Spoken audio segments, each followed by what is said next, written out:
May kwento ako. Isa akong lalaki.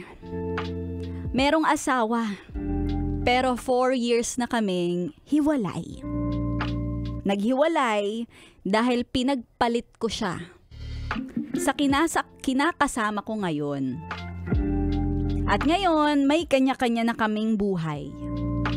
Meron din kaming mga bagong kinakasama sa buhay.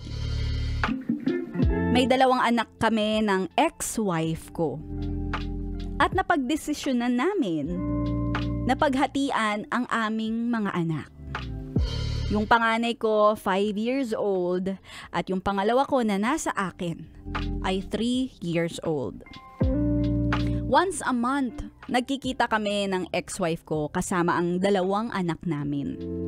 Para kahit papaano, maging happy ang mga anak namin at maramdaman nila na buo kahit papaano. Payag din naman ang mga bago naming kinakasama. Oy, wala eh. Siyempre ganun talaga. Walang magagawa yung mga yun. Mabait pa sila. Inaamin ko naman na mahal ko pa rin ang ex ko. Lalo pa kapag nagkikita kami ng buong pamilya. Nakakatuwa kasi pag nakikita kami na magkasama ng mga anak ko, ginagrab niya na at ginagrab ko na yung chance na makadikit sa ex-wife ko. Chancey! Inaakbayan ko siya. Nung una ay naiilang siya pero katagalan ay nasanay din. Buwan-buwan, nakukuha ko na hawakan ang K niya. Anong K? Kamay. Iho-holding hands ko siya hanggang sa pumayag siya na may tukaan. Hinalikan ko siya sa harap ng mga anak namin. Ang sarap nga. Nung hinalikan ko siya, naramdaman ko na gusto niya rin pala ako. Minsan ay nag-attempt ako na yayain siya ng date na kami lang. Laking tuwa ako kasi pumayag siya.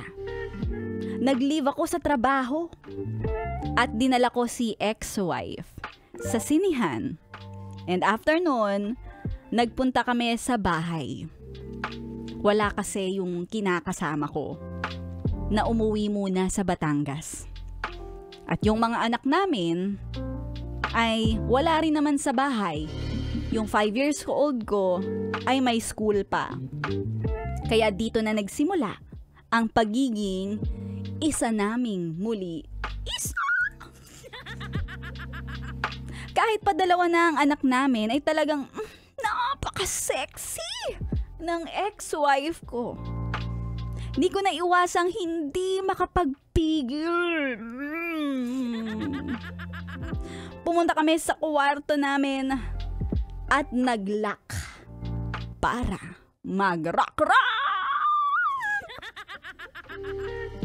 Nagsimula sa mapupusok na tukaan.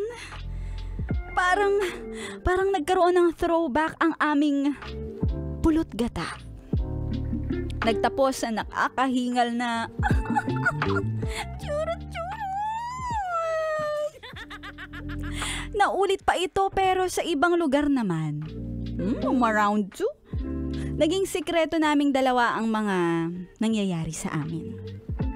Feeling ko sa mga nangyayari ay napapalitan na ng sarap ang dating sakit na ibinigay ko sa kanya.